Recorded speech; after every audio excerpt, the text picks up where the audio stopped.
Welcome to From Manuscript to Ministry, created and produced by Elder William Moore, the podcast where faith meets the written word. Each week, your hosts David and Martha dive into powerful, self-published books by Christian authors who are boldly using their God-given voices to impact the kingdom. Whether you're an aspiring writer, a reader seeking spiritual growth, or a ministry leader in search of authentic resources, this is your space to be inspired, encouraged, and equipped. Let's explore today's featured book and uncover the life-changing message behind the manuscript. Welcome back to the Deep Dive. We're kicking things off today, maybe not with a data dump, but with a question, a really quiet but I think profound question that, well, it cuts right to the core of modern life, doesn't it? Mm-hmm. How often are you running on empty, like really empty? How often are you giving from that place of just sheer depletion, assuming that your worth is somehow measured by how exhausted you are? That feeling, yeah. That Yeah. chronic drain, it feels almost universal sometimes. It's like the default setting for so many people in this, high output world we live in. Right. And today we're doing something maybe a little radical. We're actually challenging the premise of that whole hustle culture. Okay. We're diving into source material that reframes exhaustion, not just as, a physical thing, but as a spiritual issue. It's a spiritual issue. Interesting. Yeah. Yeah, we're unpacking the theology of self-care. We're drawing from excerpts, specifically from the material Gracefully Fearless, the theology of self-care. Now, this material leans heavily on a devotional journey through William Moore's Proverbs 31, but it applies that ancient wisdom very directly to the pressures of right now, the 21st century. Yeah. So it's taking this concept, self-care, which honestly the modern world often just dismisses as kind of fluffy, consumerist. Right, like buying bath bombs. Exactly. Yeah. And it elevates it. It makes it sacred, a non-negotiable discipline. And it all seems to circle around one really powerful, unavoidable thesis, quote, the one we really need to anchor this whole deep dive on. Let's hear it. Your well-being is worship. Care for your soul, your body, your mind, and your spirit, because you matter to God. Wow. Okay. That quote, it hits hard. Because it completely reorients your focus, doesn't it? Completely. The culture tells us, maybe not always explicitly, but definitely implicitly, to glorify burnout. Wear it like a badge. Wear exhaustion as a badge of honor. Proof that you're sacrificing enough, producing enough, just doing enough. We measure our value almost strictly by production. Yeah, and that creates this really dangerous feedback loop, right? If you aren't busy, constantly busy, you start to feel like you must not be valuable. Precisely. But the source material, it presents a starkly different vision, especially when it pulls on that Proverbs 31 wisdom thread. Okay. It suggests that a woman of virtue, or really any person of purpose, isn't just productive. She's whole. Integrated. Whole, not Yeah. just busy. Exactly. If you look at that classic text, the author here identifies this core tension.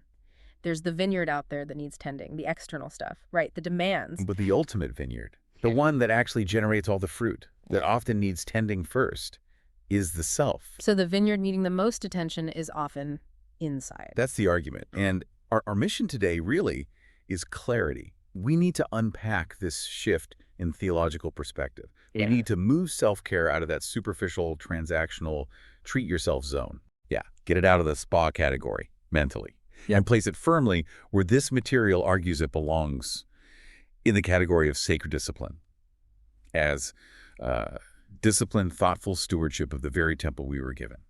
Stewardship. That's a powerful word. Okay, let's dive into that first section, the sacred mandate for self-care, theology, and stewardship. Let's do it. So jumping right in, the biggest hurdle, I think, for most people when you talk about self-care is that feeling, that immediate reaction. Isn't that selfish, self-indulgent? Right. That's the number one obstacle, isn't it? And it's exactly what this material aims to dismantle. The core theological argument here is a complete redefinition of that selfish narrative. Okay. Self-care is reframed. It's presented as a sacred duty, rooted entirely in this concept of stewardship. We talk about stewarding money, right? Right. Or stewarding our talents and maybe our community involvement. Sure, those are common.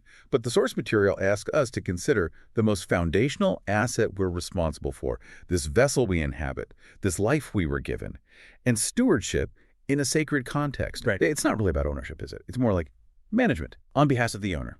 Precisely. That is the crucial distinction.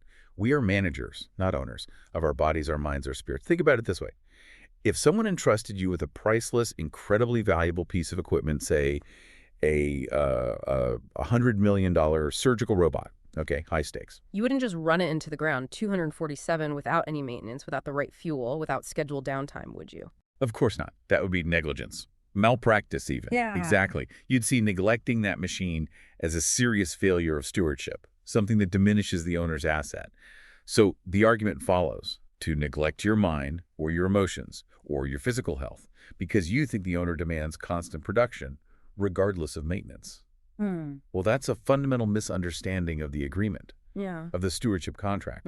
That really shifts the weight, doesn't it? Yeah. It moves it from, oh, I should probably take a break if I have time, to this is actually an obligation, something required for me to fulfill my purpose effectively. Yes, an obligation. And the material is very clear about the scope of this management. It's not just one thing. Right. It's comprehensive, completely. It identifies 4 crucial components that you, as the manager, must steward. Your mind, your emotions, your physical health, and your joy, which connects deeply to the spirit. Mind, emotions, health, joy. And the argument is that each one of these is designated as a sacred space. So to intentionally neglect your mind by just feeding it anxiety and worry, or to ignore your physical health by running on chronic sleep debt, that's framed as a failure of management and therefore a failure of worship. Wow. Okay, and this isn't just philosophical musing. The source material grounds this obligation directly in Scripture. Yeah. There's a biblical precedent for rest that's pretty hard to ignore. Very hard. It points specifically to Mark chapter 6, verse 31. This is where Jesus tells his disciples who had just come back from this really intense period of ministry, they were probably buzzing. Right, probably exhausted, but also maybe a little high on success. Exactly. And Jesus says to them, come with me by yourself to a quiet place and get some rest. A direct command for mandatory rest. But okay, let me push back slightly here, playing devil's advocate for our listener who's thinking, yeah, but Go for it. Jesus gave that command after they finished a big mission. They'd done the work, achieved something. The modern worker, though, we often feel like the massive effort never finishes. The inbox is never empty. The to-do list is infinite. How does the source bridge that gap? The gap between rest after completion versus the reality of relentless daily demand that never completes. That's a brilliant and very real challenge. And the material addresses it, I think, by subtly redefining what that rest in Mark 6 was really about. Okay. It argues the disciples' rest wasn't just about, recovering calories burned. It was about recalibration. Their success could have easily filled them with spiritual pride alongside the exhaustion, maybe even a sense of their own indispensable power. Ah, so pulling away was protective, not just recovery. Exactly. Jesus was pulling them away not just from the crowds, but potentially from the internal fallout, the emotional and mental residue of that high-level production. So for the modern listener, the source argues rest cannot be the reward you get only after the work is magically done. Because it's never done. It's never done. So rest has to become scheduled maintenance during the ongoing work. If the Son of God, with literally infinite resources, needed scheduled withdrawal, needed that quiet place, why on earth do we think we're exempt or somehow stronger? It flips the script on hustle as a virtue? It suggests hustle as a primary virtue is actually a theological flaw. It subtly assumes we are the source of infinite energy, which denies our need for the Creator's sustenance, for his refilling. The pause becomes necessary to retain perspective, to refill the tank so the next segment of production is actually sustainable and offered from a place of health. Okay, that makes sense. Yeah. And this leads us to that deeper definition of self-care the material offers. It acknowledges, yes, spa days, bubble baths, those things are lovely, as it said. They're nice. Nothing wrong with them. But true self-care, the kind that qualifies as worship, has to go deeper. It has to address the structural issues, right? It's the critical shift from just treating the symptom to actually repairing the underlying structure. Think about it. If you're constantly needing bubble baths just to cope with the crushing stress caused by, say, completely broken work boundaries or an unsustainable schedule, you're just putting a bandage on a gaping wound. You're constantly pouring water into a leaky cup. The spiritual obligation of stewardship, as defined here, requires repairing the cup first, setting the boundaries, addressing the mental chaos, ensuring the physical vessel is actually viable.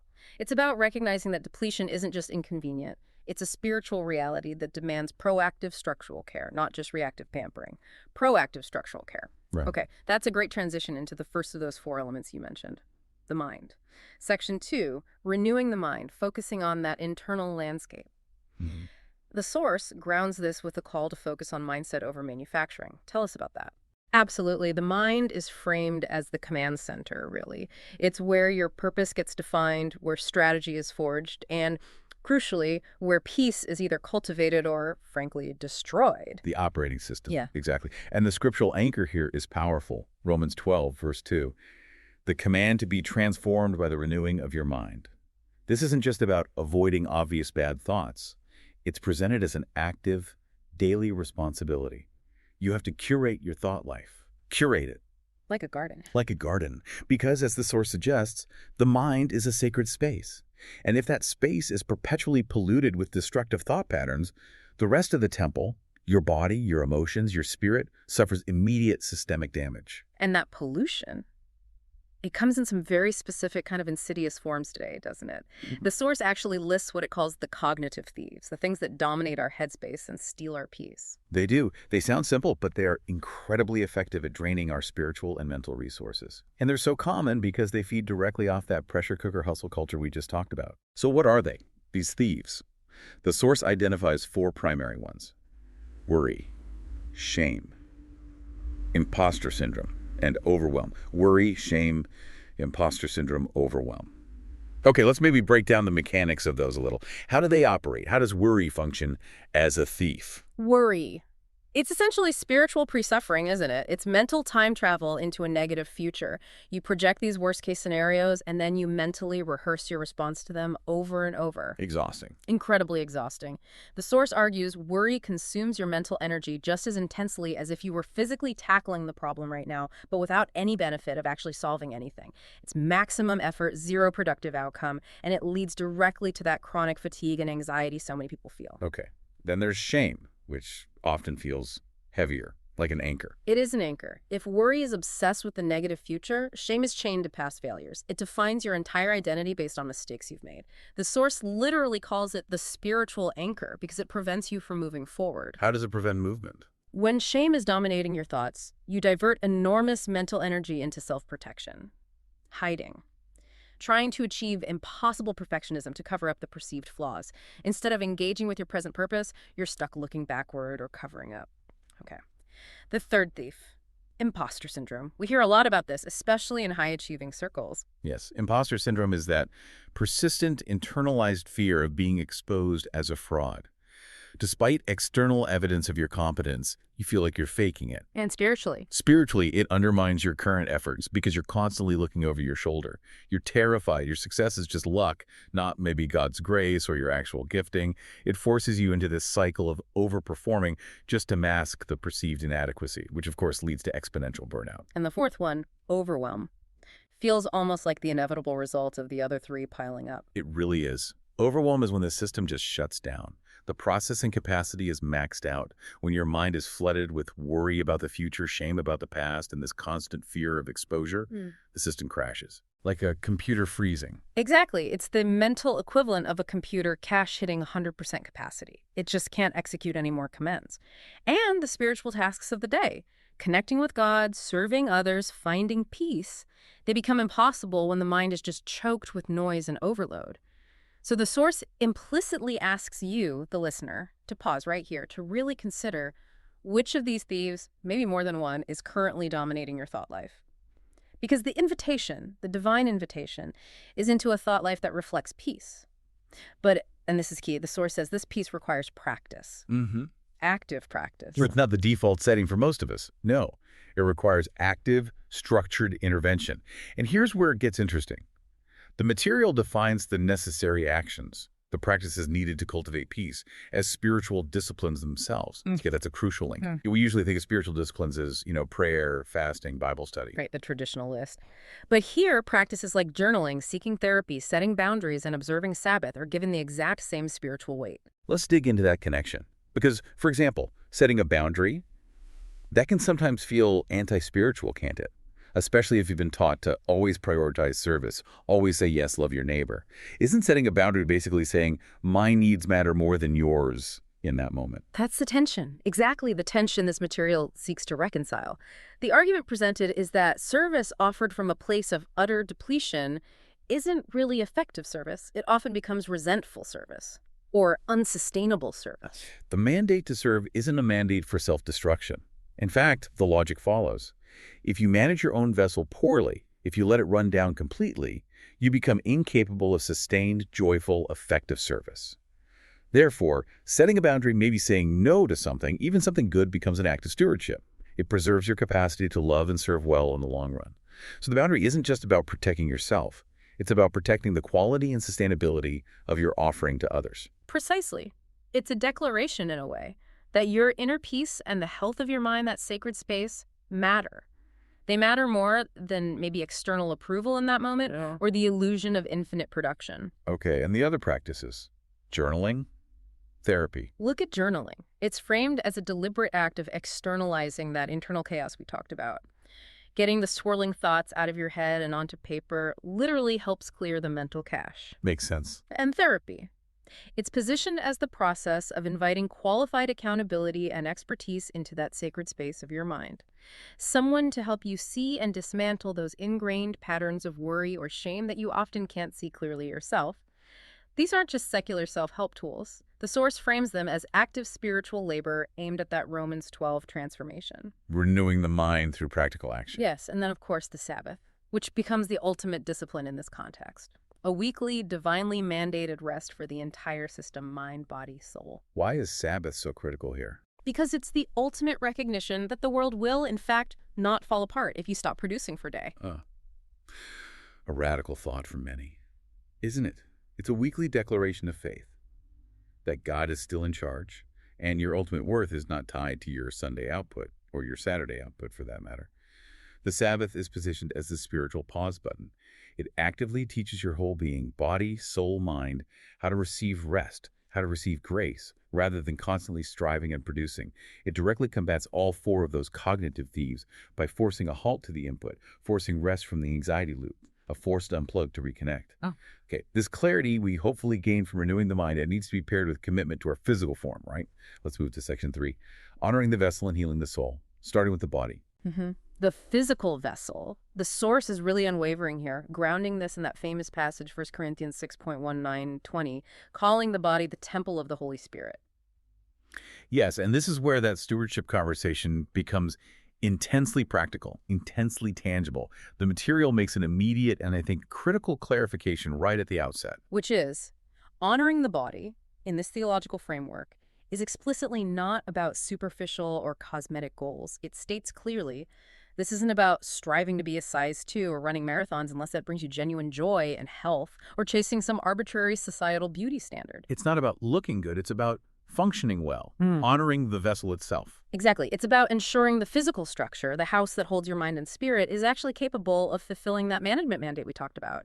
It reframes physical health as a foundational spiritual concern, not just a fitness trend or a vanity project. How so? A spiritual concern. Because when we neglect basic physical needs, sleep, hydration, decent nutrition, we fundamentally limit our capacity for spiritual connection and mental clarity. Think about it.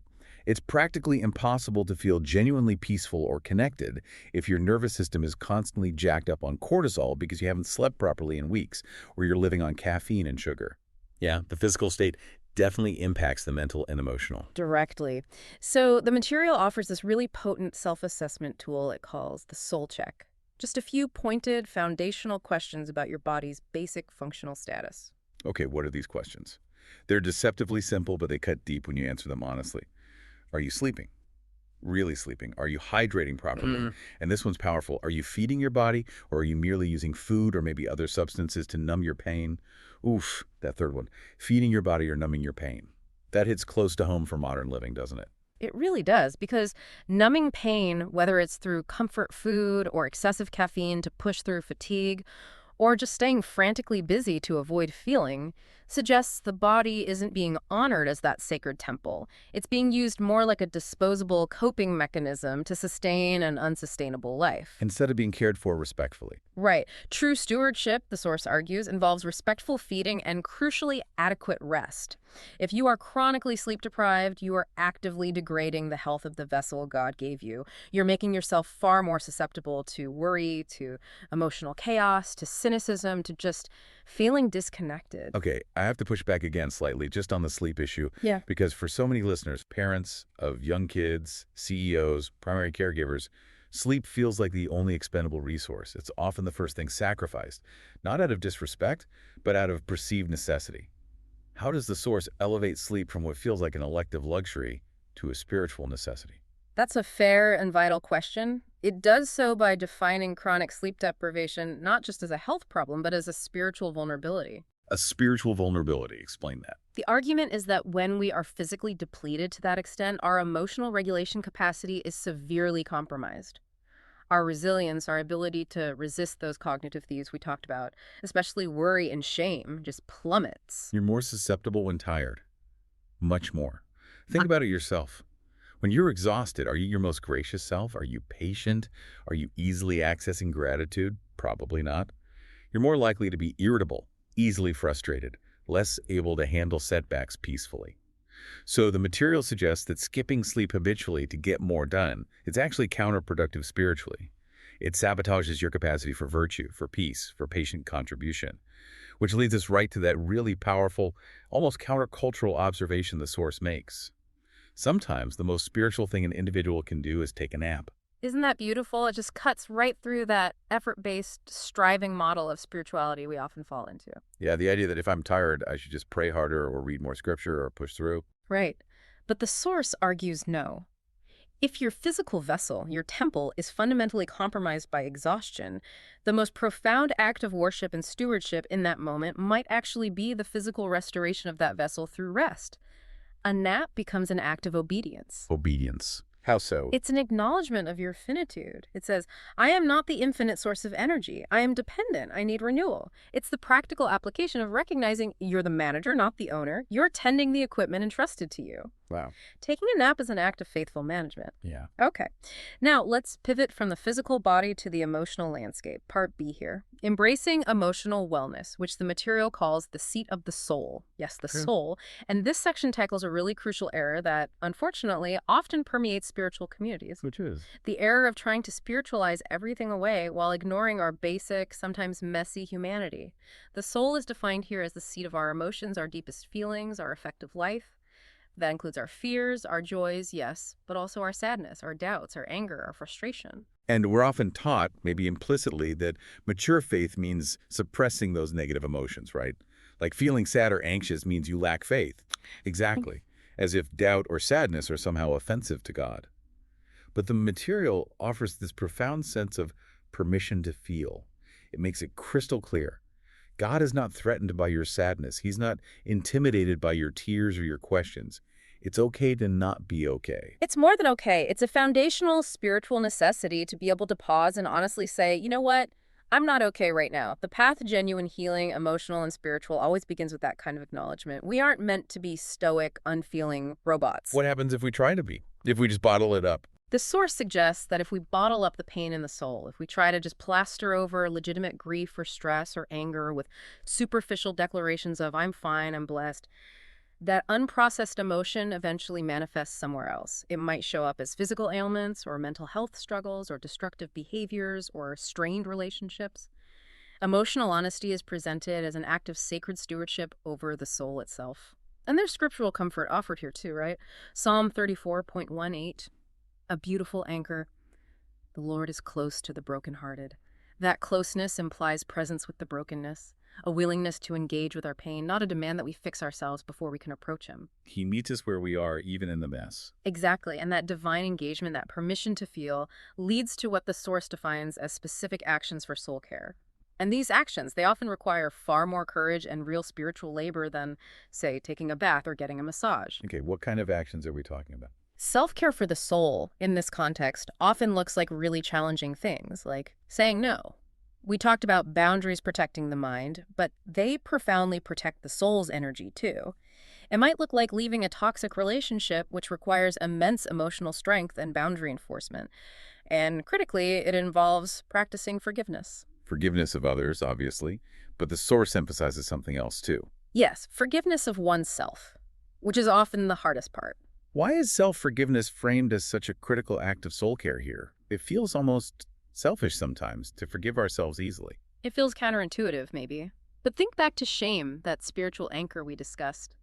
Self-forgiveness is presented as the direct antidote to shame's paralyzing grip. How so?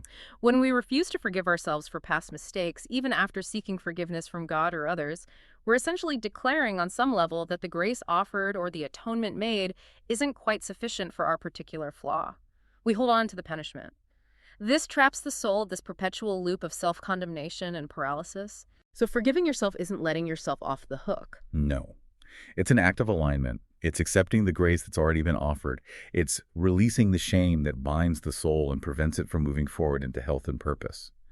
It reclaims the sacred space of the soul from that thief. It's definitely spiritual labor. It demands vulnerability, humility, but the Source argues it's absolutely necessary for real movement and lasting peace. Okay. Mind, body, soul. We've covered the individual components. Which brings us perfectly to the final section, section 4. Wholeness through integration. This is where it all comes together, right? Yeah. The Source tells us flat out, you are not pieces. You are a masterpiece. Okay. Yes. That integration piece is the absolute key concept. The idea that stewardship has to be systemic. You can't just compartmentalize. You can't, for example, pour all your energy into intensive spiritual disciplines while simultaneously running your body ragged on 2 hours of sleep and expect to maintain any kind of emotional peace or mental clarity. It doesn't work that way. Everything affects everything else. Everything is connected. And the Source provides a really clear analysis of these systemic connections. The cause and effect illustrating that chain reaction that happens when even just one area falls seriously out of balance. This is where we truly understand why the thesis holds up, why well-being is worship. Because neglecting one part inevitably damages the whole integrated masterpiece. Okay, let's trace those connections the Source highlights.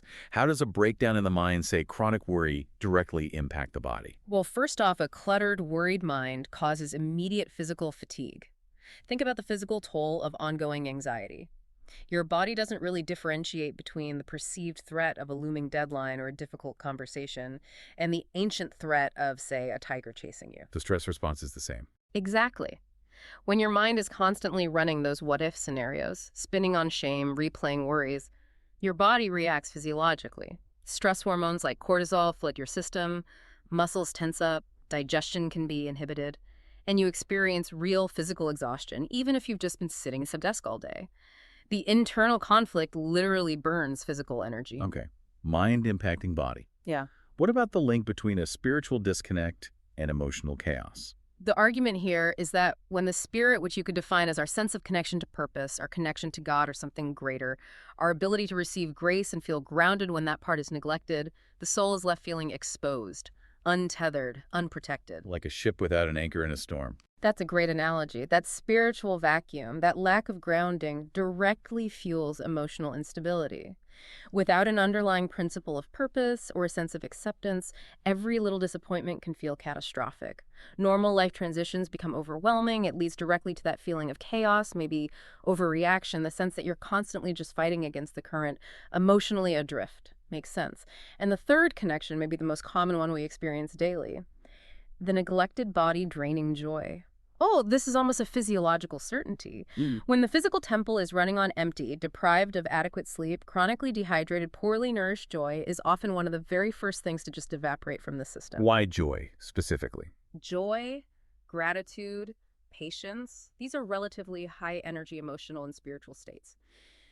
When your body is struggling just to perform basic functions, it doesn't have the surplus energy required for joy. Instead, you become more susceptible to cynicism, irritability, or just feeling flat out too exhausted to access feelings like gratitude or delight. Depletion literally drains the capacity for joy. So the body must be maintained not just for basic survival, but as the very engine required for expressing virtue and experiencing joy.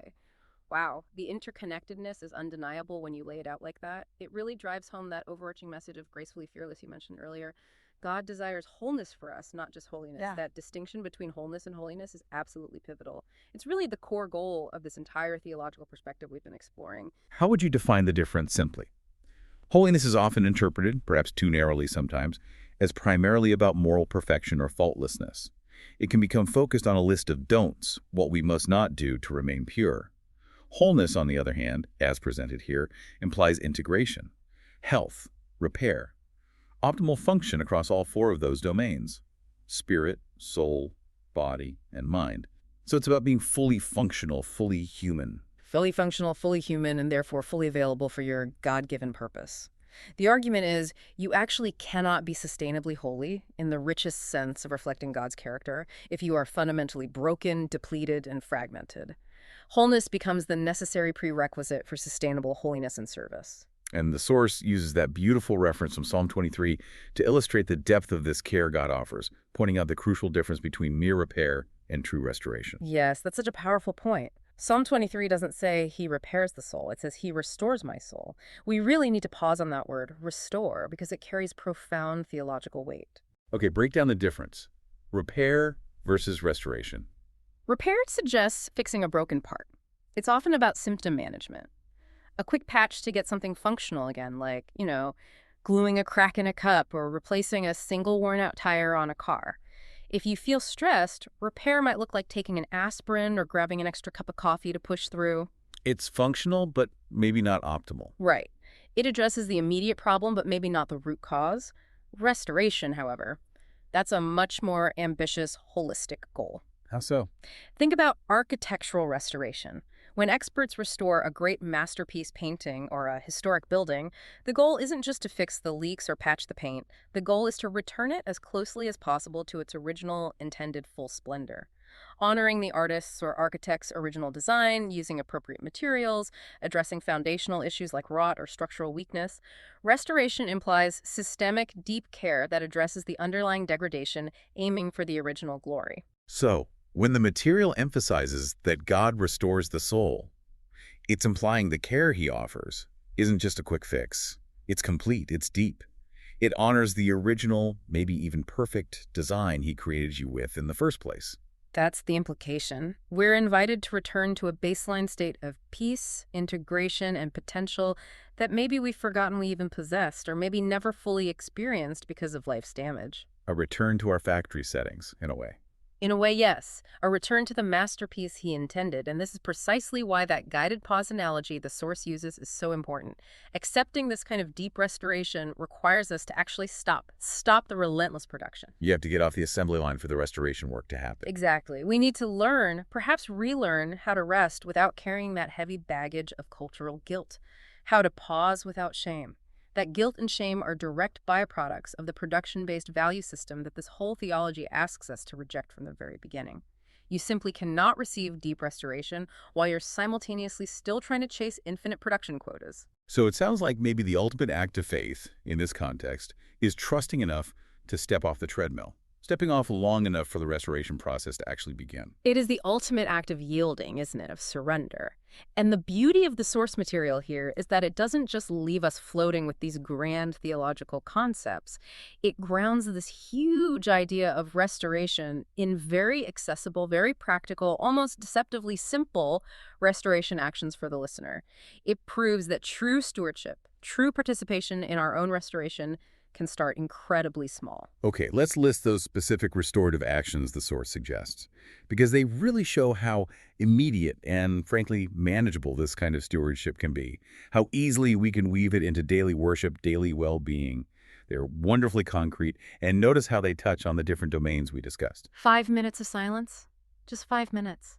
A deliberate mental and spiritual reset, a way to combat that cognitive overload. Okay, doable. A phone call to a trusted friend, an emotional action, reaching out, vulnerability, countering the isolation that often comes with shame or overwhelm, Connection. going to bed early, maybe just 30 minutes earlier than usual, a foundational act of physical stewardship, honoring the temple's need for rest, Prioritizing sleep.